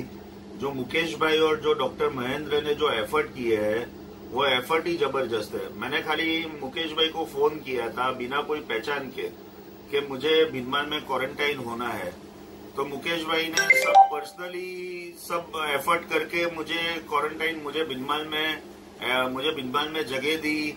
उनका खाना अनबिलीवेबल। मुझे जो डायबिटीज था तो मेरे लिए अलग से नाश्ता भेज दिया मुकेश भाई ने। और डॉक्टर महेंद्र का क्या कहना है। डॉक्टर महेंद्र का बोले तो 50% बीमारी कोविड ऐसे ही चला जाता है। डॉक्टर महेंद्र जो एफर्ट लेते हैं, जो लोगों को पेशेंस के साथ देखते हैं, वो कुछ अलग ही है। वो डॉक्टर महेंद्र का जादू ही है जो आदमी को बीमारी से बाहर निकाल देता है। बाकी उधर का जो स्टाफ है, वो स्टाफ को बोलो कि खाना कम पड़ता है तो स्टाफ भर के लेके आता है खाना कि लिए लो आपको जो मिठाई खाना है, आपको क्या खाना क्या है। आपको चाय बोलते हैं कि चाय ज्यादा चाहिए या चाय खत्म हो गया है, या तो नया बना के दे देते हैं। उधर जो कार्यकर्ता है, उधर के जो स्टाफ है, हंसराज जी और चंद्रकांत भाई, वो भी बहुत सुपर्ब है। वो इतना मदद करते हैं सब। जरा भी तकलीफ किसी को भी आने नहीं देते हैं। मुझे तो भिनमाल से घर आना भी ऐसा लग रहा था कि इधर 2 दिन ऐसे ही रह जाओ। इतना सुपर्ब। और मुकेश भाई को और डॉक्टर महेंद्र को सैल्यूट है। अक्षय मणियार, तो सुना आपने, वो आपको कितना धन्यवाद दे रहे हैं कि आपने कितनी उनकी सहायता की। खाने पीने से, डॉक्टर से, हर चीज का आपने पर्सनल उनका ध्यान रखा। तो इतना कैसे संभव होता है? आप ऐसा सब ये व्यक्ति का जो मेरे को फोन आया, हाँ जी, मेरे को परिचय किया और इसने कहा मैं बालकेश्वर में राजूल बिल्डिंग में रहता हूँ। मैं समझ गया बालकेश्वर बिल्डिंग वाला बहुत ही सुखी संपन्न व्यक्ति होगा। और जब एक सुखी व्यक्ति सेंटर में आता है तो उसका एक्सपेक्टेशन भी कुछ अच्छे होते हैं। किंतु हमने हमारे आने वाले हर व्यक्ति का पूरा ख्याल रखा। वो व्यक्ति सामान्य व्यक्ति है या वो व्यक्ति बड़े परिवार से हैं, कई काफी बड़े व्यक्ति भी आए, राजनीति के भी आए, किंतु सबके लिए, हमारे लिए सब एक तक व्यक्ति थे। कोई व्यक्ति डायबिटीज वाला था, उनके लिए स्पेशल इंस्ट्रक्शन देते थे, उनका नाश्ता चाहिए अलग इंस्ट्रक्शन। और हमारी सेंटर में एक बात फिक्स थी, किसी भी व्यक्ति को कोई भी चीज चाहिए अनलिमिटेड, लिमिटेड नहीं, खाना पीना चाहिए। मैं हमेशा बोलता था इनको इतना दूध पिलाओ। हमारे जो मैनेजर है हंसराज भाई, बहुत ही सरल आदमी है, मैं मजाक में उनको बोलता था, हंसराज भाई इनको इतना दूध पिलाओ कि वो व्यक्ति वॉशरूम 1 बार की बजाय 2 बार जाए, 3 बार जाए। मुकेश भाई का कहने का भाव ये है कि दूध में लिमिट नहीं होनी चाहिए, खाने पीने में कोई भी चीज की लिमिट नहीं होनी चाहिए। बिल्कुल सही है। और सही में मुकेश भाई आपका पुण्य ही इतना प्रबल है। आपका तो ऐसा माना जाता है कि एक बार मुकेश भाई ने अगर कोई बात की ठान ली, कोई चीज करना है, जैसे क्वारंटाइन के लिए आपने बहुत किया, लेकिन वैसा ही जब वर्षी तप का समय आया और वर्षी तप के जब हजारों तप हुए अपने बंबई में, तो सब लोगों को एक ही चिंता थी कि इस कोरोना के भयंकर काल में, इस हालात में किस तरह से इक्षु रस मिलेगा और इक्षु रस पीना कितना स्वास्थ्यवर्धक रहेगा, कितना सेफ रहेगा, कहाँ से प्राप्त होगा। और आपने ठानी और कर दिखाया। हजारों हजारों तपस्वियों के घर घर तक आपने इक्षु रस पहुंचाया। तो ये कैसे आपके दिमाग में आया कि ये काम करता हूं? मैं बोलती हूँ कि जो तपस्वियों को जो लाभ मिला होगा तपस्या का, उतना 1000 तपस्या का लाभ तो आपको भी मिल गया मुकेश भाई। तो आपकी सोच को दाद देनी चाहिए। मुझे वो काम तो कैसे हुआ मैं खुद कल्पना नहीं कर सकता। हाँ जी। आज अप्रैल महीने का जो लॉकडाउन था, हाँ उस जी। समय यदि एक व्यक्ति भी बिल्डिंग के बाहर निकल जाओ तो डंडे पड़ जाते थे उसको। हाँ हाँ उसमें जब मैंने देखा हाँ काफी तपस्वी को पीड़ा थी, तपस्वी लोग फोन कर देते कि मुकेश भाई आप कैसे भी करके हमको गन्ने का टुकड़ा प्रोवाइड करवा पाएंगे क्या, हम लोग हाँ कैसे भी हाथ से कुछ निकालेंगे। हाँ तो हमारे जो संस्था के अध्यक्ष है भौर भाई कोठारी, उन्होंने कहा मुकेश भाई कुछ करना हाँ चाहिए क्या लोगों को मिले। तो हम हाँ लोगों ने सूरत में अपनी बिल्डिंग जहाँ मैं रहता हूँ, हाँ वो बिल्डिंग कुंतना संघ और आसपास के लोगों के लिए व्यवस्था करने का प्रयत्न किया।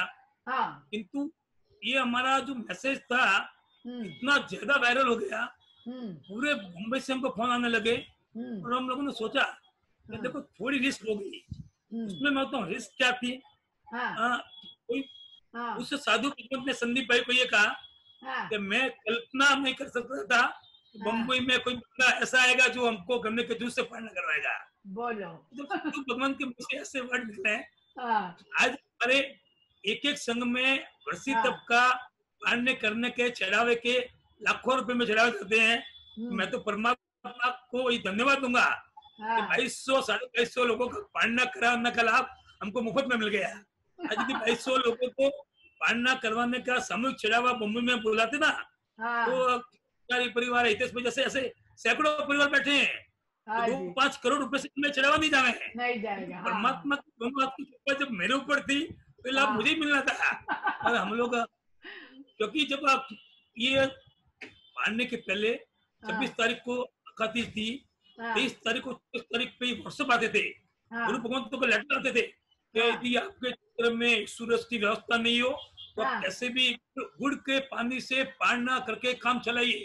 तो मैं मैसेज पढ़ता था, मन में पीड़ा होती थी कि एक व्यक्ति 400 दिन तक तपस्या करता है, उस व्यक्ति का जिंदगी में वर्षी तक कुछ छोटी तपस्या नहीं है, जिन शास्त्र की बहुत बड़ी तपस्या है, आप तो जानते ही हैं। और उस व्यक्ति के मन में आता था 400 वर्ष की तपस्या की, जिंदगी में दूसरी बार तपस्या हो नहीं हो, उस तपस्या का पालना पिछले 400-500 वर्ष के इतिहास में कभी ऐसा नहीं हुआ, बिना उसके पालना हुआ।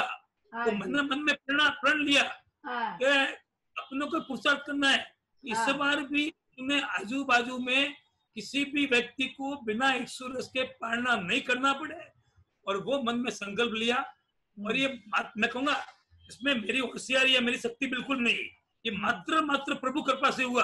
तो उस समय का जो लॉकडाउन था, रोंगटे खड़े हो जाते थे, रोंगटे बाहर निकलना बोले तो बहुत रिस्की। मुझे याद है किसी ने, एक व्यक्ति ने, बहुत से लोग होते हैं, एक व्यक्ति ने पुलिस में कंप्लेन कर दी, पुलिस आई, मुझे बिल्डिंग में आई, मेरे घर पे आई, तो बोला मुकेश भाई काम कैसे करने वाले हैं।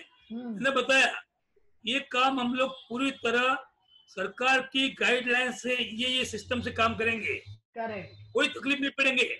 आपका 144 है, कहीं पर भी 4 से ज्यादा व्यक्ति, ऐसे की समस्या नहीं थी, रिस्क थी। उस समय ऐसा था यदि लोग वो जूस प्रोवाइड करवाएंगे, वो जूस बनाने वाला या गन्ना सप्लाई करने वाला कोई व्यक्ति यदि कोरोना ग्रसित होगा और वो के कारण यदि कोरोना फैल गया तो हजारों व्यक्ति इसके चपेट में आ सकते हैं। बिल्कुल बिल्कुल। मुझे प्रभु पे विश्वास थे। हमारा जो यहाँ परमात्मा है कुंतनाथ संघ, मैंने प्रभु का कहा प्रभु ये काम मुझे करने की इच्छा है। मेरा वर्षित तप नहीं हुआ है, मेरा वर्षित तप तो है नहीं, किंतु यदि इतने तपस्वियों का मैं नहीं मिल सकता हूँ। मैंने कहा आप आशीर्वाद देंगे तो मैं काम करूंगा। तो मुझे संकेत हुआ। मैं एक बात बताऊं, मेरे पिताजी में एक शक्ति थी, शकुन शास्त्र। मेरे पिताजी का शकुन शास्त्र इतना जबरदस्त था, मैं बचपन से देखता था। मेरे पिताजी शकुन देख के कहते थे ये काम सही होगा, ये काम गलत होगा। बचपन से देखता, उनका कहना 100% सही पड़ता था। और वो शक्ति मेरे पिताजी के द्वारा मेरे में आई है। मैं कोई भी काम करते थे शकुन देखता हूँ, और मेरे ऊपर इस बारे में देव गुरु धर्म की बहुत जबरदस्त कृपा है। मुझे शकुन हुआ, संकेत हुआ, और मैंने कहा ये काम हाथ में लेना चाहिए। मेरे हिमालय जनसंघ अध्यक्ष भौर भाई कोठारी ने भी सपोर्ट किया, और मैं जो रहता हूँ कोठारी हाइट बिल्डिंग है, उसके भी काफी लोगों ने सपोर्ट किया। हम लोगों ने धीरे धीरे कार्यकर्ता सपोर्ट किया और आप बिलीव नहीं करेंगे, हमारा टारगेट था 100 लोगों का और मेरे पास 2500 लोगों की एप्लीकेशन आई, 2500 लोग, मुंबई से लेकर के पालघर तक, अब थाने तक, कल्याण, भाईंदर, मैंने कहा कैसे पहुंचाएंगे उनके पास में। तो हम लोगों ने प्रयास किया, प्रभु की कृपा, कारवा जुड़ता गया और हम लोगों ने ऐसा काम किया तो मुझे आज भी विश्वास नहीं था उस लॉकडाउन में व्यक्ति बाहर नहीं निकल सकता था। हम लोगों ने कैसे मशीन पहुंचाई, कैसे गन्ना पहुंचा, गन्ना नहीं मिल रहा था, और भाई से कांटेक्ट किया, हमने कोल्हापुर से गन्ना मंगाया, मेरे एक मित्र हीरा भाई ने गन्ना अरेंज किया, जिस व्यक्ति जो बंद पड़ा साहित्य अरेंज किया और जिस ढंग से लोगों को, और खाली मात्र लोगों को नहीं, मुझे मालूम है कि मेरे एक मित्र है संदीप भाई, वो जब भाईकला मंदिर में जब एक भगवंत का वर्ष तक पढ़ना था तो हमने जो गन्ना हमारा सेंटर खोला था, वो गन्ने का जूस पहुंचाया, इकट्ठा नहीं होंगे, हमने जो काम किया, जो हमारे टीम ने मैनेजमेंट किया, कहीं पर भी भीड़ नहीं, लोगों के घरों में हमने जूस पहुंचाया, बड़े बुजुर्ग 80 वर्ष 70 वर्ष 60 वर्ष के लोगों के सूरज जो माजी घर से नहीं निकल सकते थे और इसमें बहुत से लोगों ने योगदान दिया। मुकेश वर्धन तो निमित्त है, ऐसे हजारों लोगों ने दुआ की हमारे लिए, सैकड़ों लोगों ने मतलब सहयोग दिया, डोनेशन तो ठीक है, इसमें मैं और भाई कोठारी 2-3 लोग थे, बहुत सक्षम थे, तकलीफ नहीं थी, किंतु ये काम जब तक मेरा आयुष्य पूर्ण होगा तब तक मेरे लिए बहुत बड़ा यादगार कार्य होगा। बिल्कुल सही। मैं तो ये कहती हूँ कि आप बहुत चतुर व्यापारी है, चतुर मारवाड़ी हैं। आपने वर्षी तप नहीं किया, लेकिन आपने हजारों वर्षी तप का फल ले लिया। तो इससे बढ़िया चतुराई की बात और क्या हो सकती है कि आपको इतना पुण्य मिला कि जिसकी कोई कल्पना भी नहीं कर सकता है। हम लोग सुनते थे करण कनावन अनुमोदन सरखो फल निपजाए। कार्य करवाने वाला, उसके अनुमोदन करने वाला, इनका फल एकदम सरखा होता है। तो हमने फल की चिंता नहीं की इसमें, इसका फल क्या आएगा, मन में एक ही लक्ष्य था, जो तपस्वियों की भावना थी, तो भावना हमने पूरा करने का प्रयास किया। बहुत आपने पॉजिटिव सोच रखी, अच्छे विचार मन में रखे और आपको लौट के उससे 1000 गुना वापस आया। अच्छी पॉजिटिविटी अभी भी आपके मन में है, तो ये तो सब अपने प्रभु की कृपा है। और आपने वाकई एक फिल्म हम देखते हैं जो आपने गन्ने रस की, जो इक्षु रस के लिए पाड़ने के लिए जो तैयारी कर रहे हैं, वो दिखाते हैं अपने दर्शकों को कि किस तरह दोनों पैरों पे एकदम खड़े होकर के आप मुस्तैदी से ये काम कर रहे हैं। एक हम फिल्म देखते हैं, उसके बाद आगे चर्चा करते हैं।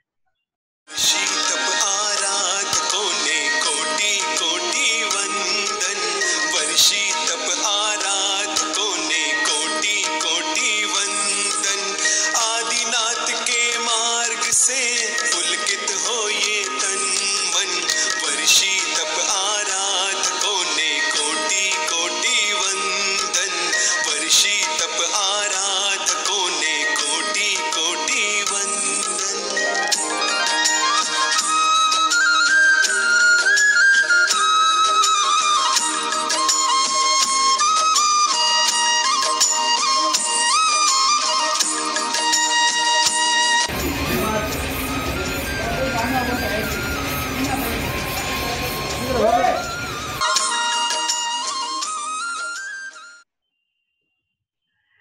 तो देखा ये कितना गन्ना पड़ा है और कितनी अच्छी आपने रस की व्यवस्था अपनी निगरानी में, और कई कार्यकर्ता, हजारों कार्यकर्ता आपके साथ जुड़ गए हैं, तो इतने सावधानी से। ये जो आपने वीडियो देखा, ये उसमें 8-10 सेंटर के थे, ऐसे लगभग 22 से 24 सेंटर पूरे बम्बई में थे। अच्छा। खास मैं दूंगा, हमारे जो बिल्डिंग है कोठारी हाइट, उसके हमारे प्रेसिडेंट अशोक भाई पांडे, सेक्रेटरी कांतिलाल जी, मंगलाल जी, बाबू भाई, अरविंद भाई, बहुत मूलचंद भाई, कावेरी परिवार, बहुत से लोगों ने इतना जबरदस्त मेरे को सपोर्ट किया, उसके कारण ही काम हो पाया। अकेला क्योंकि उसमें सोसाइटी में कोई किसी व्यक्ति की एंट्री देने से घबराते थे नहीं। बिल्कुल। कि सगी बेटी ससुराल में थी, उसको भी बिल्डिंग में आने से एंट्री नहीं मिलती थी, ऐसी हालत उसमें थी। बिल्कुल सही बोल रहे हैं, बिल्कुल सही बोल रहे हैं। ये सही में देवगुरु धर्म की कृपा होती है, तभी ये सब बड़े बड़े आयोजन सफल होते हैं। एक जो आपने और भी बहुत बढ़िया काम किया है वो है अपना महावीर जन्म कल्याण के समय जो आपने रथ यात्रा निकाली और जिसमें कई संघ, मेरे ख्याल से 115 संघ से भी ज्यादा संघ इसमें जुड़े थे और उसका सब तैयारी करना, उसकी कल्पना करना, ये आपके दिमाग में कैसे आया कि इतने लोगों को इकट्ठा करें और इनकी व्यवस्था करें? ये कैसे आप कर पाए?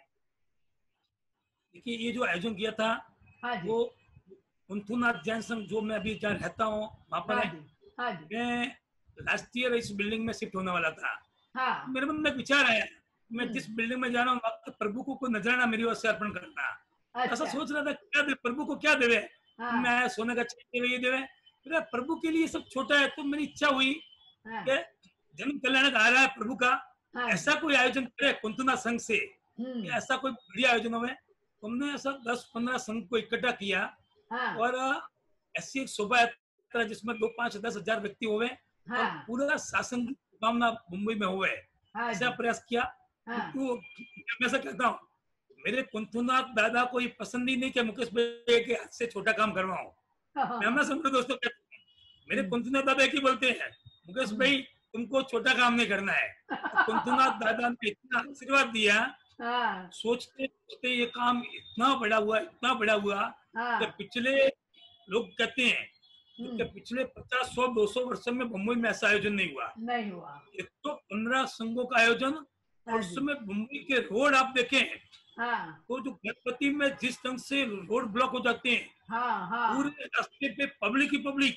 पब्लिक, जैन समाज जो छोटा सा अल्पसंख्यक समाज गिना जाता है, हाँ, किंतु ये बहुत ही, जो हमारे समाज की टीम, हाँ, काफी लोगों ने इनको इसमें सहयोग दिया। और हाँ, हमारे कुंथुनाथ जैन संघ के कार्यकर्ता, हाँ, मात्र कुंथुनाथ जैन संघ नहीं, तो हाँ, पूरे दक्षिण मुंबई के 115 संघ के ट्रस्टियों ने गुरु भगवंतों का जो आशीर्वाद, इसमें सबसे बड़ी खास बात है, हमारे जैन समाज के जितने भी समुदाय, जितने भी पंथ हैं, सब गुरु भगवान, सब संघ इसमें शरीक हुए। और पिछले कई वर्षों में ऐसी रथ यात्रा पहली बार निकली है, इसमें सभी समुदाय, सभी पंथ के लोग शरीक हुए।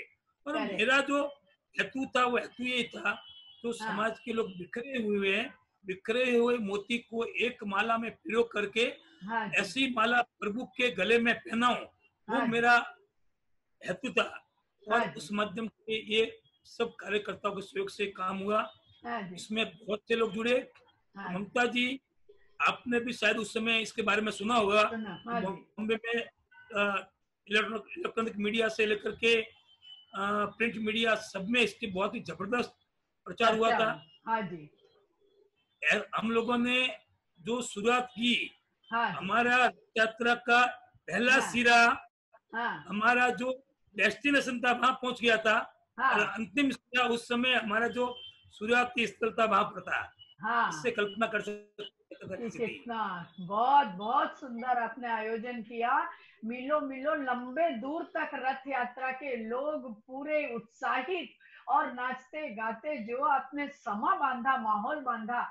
और उस समय मुझे याद है कि विधायक अपने जो मंगल प्रभात जी लोढ़ा थे, उन्होंने अपने भाषण में कहा था कि इतने कम समय में मुकेश वर्धन और उसकी टीम ने जो कार्य किया है, उससे ये साबित होता है कि युवा अगर कुछ भी अपने मन में ठान ले करने की, तो कुछ भी कर सकते हैं। तो ऐसी भव्य यात्रा मैंने अपने जीवन में कभी नहीं देखी। ये लोढ़ा जी के शब्द थे। और इस यात्रा में एक, हाँ जी, लोढ़ा जी हमारे समाज के बहुत ही अच्छे विधायक हैं। और वो विधायक नहीं, हमारे समाज का, जब भी हमारे समाज को कोई भी तकलीफ पड़ती है, तो लोढ़ा जी तैयार रहते हैं। हाँ जी, हाँ जी, बिल्कुल सही बात बोल रहे हैं। और उस समय जो आपने स्वामी वात्सल्य के हमारे लाभार्थी थे, आपके जो इसमें रथ यात्रा के, हितेश भाई मोता, पृथ्वीराज जी कोठारी, ये लोग भी बड़े सरल और उदार हृदय के व्यक्ति हैं। हमेशा जब भी जरूरत पड़ती है, ये सामने से आ करके, और वो जो बोलते हैं ना कि मुश्किल का समय जो है वो आसानी से निकाल देते हैं। तो इतनी दोनों परिवार में बताऊं, हाँ, ये दोनों परिवार मेरे इतने प्रेमी हैं, कोठारी पर भौर भाई कोठारी, पृथ्वीराज कोठारी, हितेश भाई मोता, कि उन्होंने फील्ड में रखा है। मुकेश में कोई भी आयोजन हो, कहीं पर भी हमारा नाम ये ब्लैंक चेक हमारे लिए, कहीं पर भी कोई आयोजन हो, पैसों की समस्या कभी आने नहीं देते। पैसों की तो खैर हमारे समाज में कमी ही नहीं, दूसरा कोई भी काम हुए तो ये बैकबोन है मेरे लिए। और इस कार्यक्रम में भी जो कोठारी परिवार, हितेश भाई और बहुत से ऐसे लोग हैं जिनका बहुत ही जबरदस्त सहयोग रहा था मुझे। सहयोग रहा है सही में। जब ये इतने बड़े कार्य आप करते हैं तो बहुत से लोगों के सहयोग की जरूरत होती है, और बिना सहयोग के इतना बड़ा काम सफलता पूर्वक करना संभव भी नहीं होता है। बहुत से ट्रस्टीगण आपके साथ उस समय जुड़े हुए थे, और एक जो उन्होंने कहा था अपना मोता जी और कोठारी जी ने, मेरे को याद है उन्होंने कहा था कि हमारे परिवार का कुछ ना कुछ ऐसा अच्छा पुण्य किया हुआ होगा पूर्व जन्म में, कि जो हमको इसके स्वामी वात्सल्य का जो लाभ हमको मिला है वो हमारे पुण्य कर्मों का आज उदय हुआ है। तो सोचिए कितनी बड़ी बात उन्होंने बोली, कि उनको कितनी खुशी हो रही थी ये लाभ लेने से। और भी बहुत सारे लोग हैं, मैं छोटा सा एक उल्लेख करना चाहूंगी, उनको भी अच्छा लगेगा, कि सेठ मोती शाह ट्रस्ट भाईखला कि बाबूलाल जी संघवी ने अपने उद्बोधन में कहा था कि इस रथ यात्रा ने सारे रिकॉर्ड तोड़ दिए। मातृ मंदिर संघ के श्री कमल भाई ने कहा कि अगली बार के आयोजन में इससे भी डबल संघ के साथ जुड़ना मुकेश भाई आपकी जिम्मेदारी है। और देखिए थराद जैन संघ के विनोद भाई ने कहा कि जो भव्य आयोजन ये हुआ है वो हमारी कल्पना के बाहर था, सिर्फ मुकेश भाई ऐसे अगुवाई कर सकते हैं और इस काम को सफल करने की ताकत उनमें ही थी। और देखिए साचोर जैन संघ के श्री शांतिलाल जी दोषी ने कहा कि सभी संघ और समूह सभी समुदाय को एक साथ जोड़ना हमारे जैन समाज की ये बहुत बड़ी जीत है। विमल विहार के खीमराज जी कानूनगो ने कहा कि इतना बड़ा आयोजन हमारे बहुत शुभ भविष्य की ओर संकेत करता है। मंडार जैन संघ के मुकेश चौवटिया जी ने कहा कि इस समिति के बैनर तले हर साल कम से कम 2-3 कार्यक्रम ऐसे होने ही चाहिए। तो समारोह में कई संघ के प्रतिनिधियों ने अपने अपने विचार रखे, अपनी बातें रखी, और मैं तो सोचती कि आप जैसा बोल रहे कि कई कई सैकड़ों वर्षों में भी ऐसा भव्य आयोजन नहीं हुआ।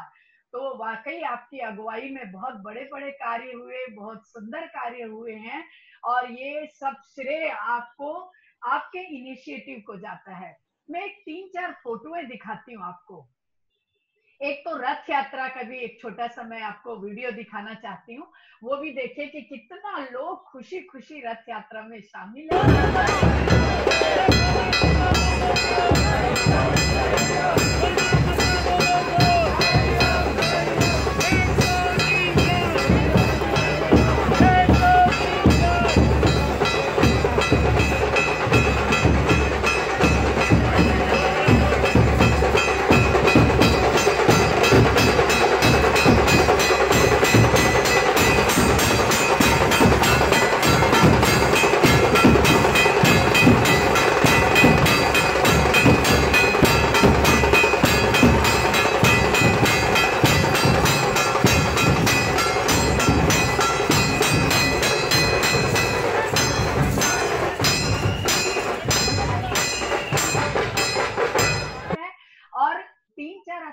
फोटो है उस बारे में मुकेश भाई थोड़ा हमको जानकारी दीजिए। मैं देख रही हूँ आप रामदेव बाबा के साथ बैठे हुए हैं, आप राजू श्रीवास्तव जी के साथ, तो ये किस मौके का है?